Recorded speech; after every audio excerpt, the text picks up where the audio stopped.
Hello and welcome everyone to another StarCraft 2 England cast. Today I have got game 2 of a best of 3 between AcerNerchio and KingCobra. Cobra, the red Protoss player in the top right, Nerchio, the blue Zerg in the lower left. This is of course game 2 and it is from the Zotac Cup. If you haven't seen game 1, then I would honestly suggest to you that you go and watch it because it was really funky. There was a really fun, exciting twist in there, and basically it was actually quite a cool game and I really enjoyed it. So this is game 2. Now for those of you who have watched game 1, obviously you will be aware that Nerchio won it, which basically means he is one game up right now, and in a best of 3 that is an awesome place to be.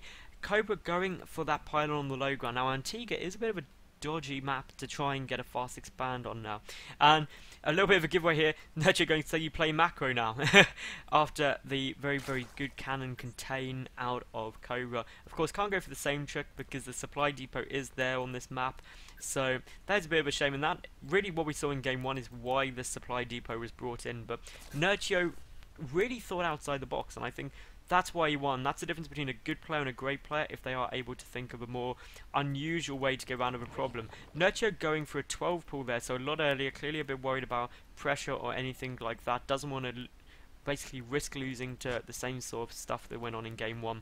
The probe is going around though, having a little look. The drone even coming down to try and follow it, basically just to keep an eye on what is happening. There's a gap big enough there for the probe to run around the back. The forge is going down first, which even if it's not for doing some crazy cannon shenanigans, it is the right move in my opinion on this map. It's a very wide ramp. You know your opponent has gone for a very early pull. You need to be careful. There goes down the pylon, blocking down the natural, and the probe will now just go down to the third to try and deny that. So this is definitely looking like more of a macro game, and Cobra already there ready to get down his natural base, basically up to 300 minerals. Of course, a Nexus takes 400. This probe will probably try and hide somewhere, just in the hope it won't get picked off, so you can come and cannon the third base when it does try to go down. But of course this is forcing some Zerglings out. It's delaying Nerchio's natural quite significantly, and obviously Cobra gets his down first, which is always on the plus. Now what we can see going into the game later, well, once Nerchio takes out this pylon, he'll take down his natural. He will then need to take his third roughly in the next minute. So obviously that can be quite stressful. He needs to get up a lot of units. He does have a second drone already down helping with that pylon, but the Zerglings, they'll probably come and give a quick scout around. They don't want to find anything like this probe there, because otherwise you tend to sad face. And what will this probe do? Well, there's a lot of different options, but I think those Zerglings will find it and will pick it off in time. And there's pretty much nothing Cobra can do about that now, except try and drop down a pylon, which he does manage to do. That will almost certainly get cancelled. But it will again just delay the third base even more, being very annoying. The Zerglings do pick off that probe at last. Behind this, of course, Cobra getting up those 2 gateways at the moment. Cancel does go down on the pylon. The third able to go up any second for Nerchio, but considering you're aiming for about 4 minutes to 4 minutes 20 for the third to be as economical as possible, this came out about 4 minutes 45, so a bit later than anyone would want. The double gateway, an interesting build. It does force the wall off though, so that's probably why. It should get followed up with some units to try and apply some pressure. I mean, the double gateway with a lot of zealots out can be really difficult for Zerg players to deal with, especially when they haven't gone for gas like Nerchio here, because they don't have roaches. And if you get out, say, 2-4 zealots and just walk them over to the third base, well, there's either going to be big losses or they'll engage very cost effectively and maybe even pick off the third base, which can be so helpful. So far, if we look at the worker count, it's 23 to 26 in Nerchio's favour, but obviously that should stay that way now. Basically, the chrono boosts aren't being I'm not quite sure where the chrono boosts even are being spent, to be fair, because they are banked up at the moment, but we should see them come down somewhere soon. And of course the probe on its way over. We do have the Cybercore on its way out, the +1 ground weapons. The chrono boost going down on that +1 weapons, so this game could be quite quick. It could be a lot of pressure put on. The interesting thing is the +1 weapons means that Zealots kill Zerglings in 2 hits rather than 3, which is basically super good. It makes them so much more effective. And Nerchio here, very amusingly, the lol, just to point out he's joking, suddenly the wild lag appears when my opponent is going to lose.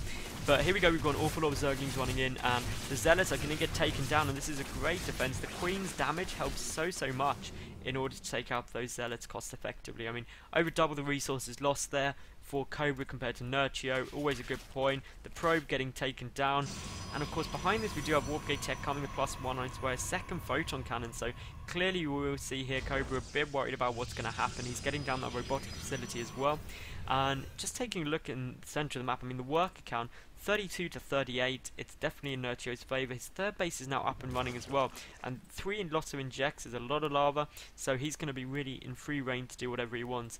Only just starting mining gas now though, getting up that roach warren. And basically he hasn't started speed yet, which is quite interesting, but he's getting 9 drones at a time. That is pretty sick. We'll probably see even more stuff coming out. There we go, 13 drones in production, so that is going to really quickly ramp him up to that sort of 70 plus drone count you really want and need as a Zerg player to deal with a 2-base Protoss. And I mean, once that hits, a massive roachling push is going to be on the cards in my opinion. 40 to 50 workers now, and the Twilight Council actually coming out for Cobra. That's an interesting choice. We could see an Observer Blink play. That's always an option. We may see DTs. Wouldn't surprise me after the game 1 option we saw from Cobra. But of course behind this we've got the watchtower being held, we've got the Zerglings spread out beautifully, checking for pylons, checking for anything that may run through. It's just really neat play. If you look at the map vision for Nerchio right now, he just has so much knowledge about what's going on, it's absolutely great. But the roaches, they're on their way out. We've got the Spore Crawler coming down at the 3rd. Would also be good to see a Spore Crawler somewhere else. And there's one of the main, only one missing in the natural, so if it was DTs that could be a problem, but we've got the War Prism on its way. More gateways. The Dark Shrine hasn't started, so we probably won't see DTs now. And of course that Twilight Council was purely there for the +2 attack upgrade, so this is going to be a +2 timing of some time. The Overseer going in, just getting a good scout on everything. We'll see the Twilight Council and the Chrono Boost coming off on it, meaning that basically suggests that it's definitely Blink, and obviously sees the 3 gateways as well, so that means that it's a 5-gate Robo with Blink. It's going to be very, very good. That Observer though gets taken down exceptionally hard. That's unfortunate for Cobra, because that means he's denied scouting information. The Infestation Pit on its way for Nerchio at the moment, and he's going to be in a happy spot. I mean, if we look at the work count, he's up to that 73. He's going to hit 76, which is pretty much on the money for perfect drone count. And from there, he's just going to pump units. You can already see the +1 melee attack coming out, the road speed coming out, and obviously the infestors as well. Once that infestation pit's finished, I almost guarantee you will see pathogen glands and a relatively quick hive as well, because Nerchio's got everything he needs. He knows this 3rd base is just being taken now because those stalkers came to pick off the Zergling, and the downside for Nerchio is a 3-base Protoss is actually really dangerous and very difficult to deal with. The +1 melee carapace coming down as well, and these back rocks are going to get taken down, but the Observer of course there, knowing what's happening, and the 3rd base hasn't been started yet by Cobra. And to be honest, I don't think it will get started. We do have the Robotics Bay coming down somewhere here, so that means Colossus Tech is going to be on the cards. Only a handful of Stalkers here, and to be honest, Cobra's going to have a nightmare dealing with this. This is an awful lot of units. He's got hardly any units himself. He does have that Immortal, which will help massively, but now those rocks are down. Defending a 3rd base will be an absolute nightmare. Pathogen Glands nearly done, the Infestor's coming out, and this push I reckon will wait until the Infestor is finished, because, well, this is a huge warp in of Zealots right now, and I mean, this main base is going to get absolutely trounced. There was the Infestation Pit picked up, and that is a big loss. And of course 5 infestors already on their way, and Zerglings do not engage well against +2 Zealots, but the Roaches, they engage incredibly well no matter what upgrades the Zealots have. And I mean, in terms of what was lost, only a handful of workers. The actual resources lost very equal. The 4th base up and running here for Nerchio as well, and he's still at that kind of 70 plus drone mark. He's rebuilding that infestation pit, but has the infestors out, and now those infestors are there. This tiny little ball of units is going to get very badly damaged by Nerchio if he did choose to move forward. Probably hasn't spotted that Observer quite yet. There was Cobra flicking over just to take a quick look at it. 4 spines are on their way out somewhere. Up at the main, that's where they're going. He knows that Cobra isn't scared about going for drops, so wants to defend. Extended Thermal Lance on its way out as well now. Pathogen Glands didn't actually finish. That is a major loss there. But of course these infestors have had time to basically build up their energy stock.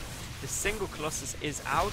The Photon Cannon getting taken down. A good force field goes down. A massive fungus growth on so much stuff there. Chain Fungus would absolutely wreck that army. Is another one going to be able to go down? No. Yes, it does just in time, but some great force fields are literally splitting this army in half. but everything getting exceptionally low on health right now. And another fungal. All those sentries are gonna go. That is a big loss. No more force fields for you, Cobra.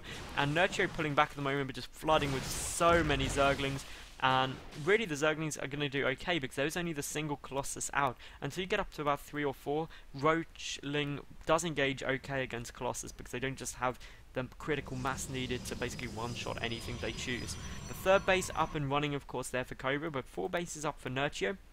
Nerchio does have his Pathogen Glands upgrade finished now. He's getting Spire as well, ready to get those Corruptors out to deal with the Colossus. He's got the 2-2 upgrades coming. That's against 2-0. So Nerchio will have the upgrade advantage any second, well, in a couple of seconds rather. He is getting out more Infestors, but this is going to start getting pretty hectic really quickly. Only one robotic facility though, but once that third Colossus hits, they start becoming a lot more effective, and we're going to need a lot of Corruptors. We've got 10 more drones on their way out. We do have that War Prism getting spotted. That there is a big problem, because of course now it's spotted. The units could come back, although it looks like Nerchio is actually a bit slow to react there. The single Infestor could try and get a fungal growth off. Wants to get it somewhere near near the Queens ideally, because that'll cause problems. The Zealots are being dropped, and well, now they're dropped out, they are going to get picked up, but there goes the fungal growth. The Queen is there, the Chain Fungus will be en route, and that War Prism is not going to see the light of day, unfortunately, anymore. If we take a look here, though, KingCobra, he does have his third Colossi out, getting now a Stargate, so stopping at 3, probably going to try and rush up to a Mothership, just for the detection. There comes out the Dark Shrine. That'll be used, I'd imagine, purely for Archons, because he knows that there are Spore Coolers down everywhere, so knows there's detection around. We do have the Hive on his way out for Nerchio. He's getting a lot of Corruptors, so he's getting ready to go for that Broodlord Infest army, moving those spines forward, building that spine wall up at 77 odd drones, is building more spines as quickly as he can, and that is a good thing to do. Obviously, Broodlord Infestor, you need the spines there for defensive reasons. The 5th base on its way out for Nerchio now, and he's just pretty happy with everything he's doing.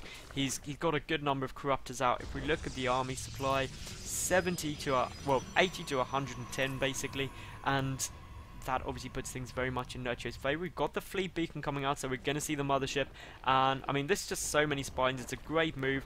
It's also because this 4th base is very vulnerable from the top here, so bringing those spines there just makes everything easy. 2 defend, 3 gateways not actually turned into warp gates yet, which is probably a small mistake.